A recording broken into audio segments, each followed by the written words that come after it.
আমরা রৌমারির পোলারে আমরা কাম কাজে শিরা আমাদের খেওয়াচর বকবান্ধা বাইমারি টাইস মিস্ত্রি দিয়ে ভরা। টাইস লাগালে আমাদের সাথে অবশ্যই যোগাযোগ করবেন। এরকম সুন্দর সুন্দর ডিজাইন কালারিং রং করলে আমার সাথে যোগাযোগ টু প্লেস আর ভেতরে দেখানোর চেষ্টা করতেছি। গুটি গুটি পায়ে আমাদের আল্লাহ কালামা গেটের উপরে আমি আগের ভিডিও দেখেছি। আমি দোতলায় ওঠার চেষ্টা করতেছি। আমাদের ইউটিউব ফ্লোরে আবার রং মিস্ত্রি ভাইয়ের জন্য দেখা করতেছি। সামন সাইডের ভিউটা দেখতে পাচ্ছেন, গোল্ডেন কালার রং নিখুঁতভাবে রং মিস্ত্রি আমাদের কাজ করতেছেন।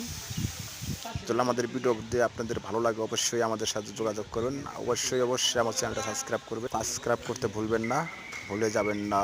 আপনাদের একটা লাইক শেয়ারের কারণে আমার চ্যানেলটা অনেক বড় হবে। টাইস মিস্ত্রি টাইস লাগাইতেছে আম খেয়ে, সবাই গরমে তীব্র গরমে এই জায়গায় সবাই পাকা আম খাইতেছে। এক দোস্ত আমানি চালামিন দেখতে পাচ্ছেন।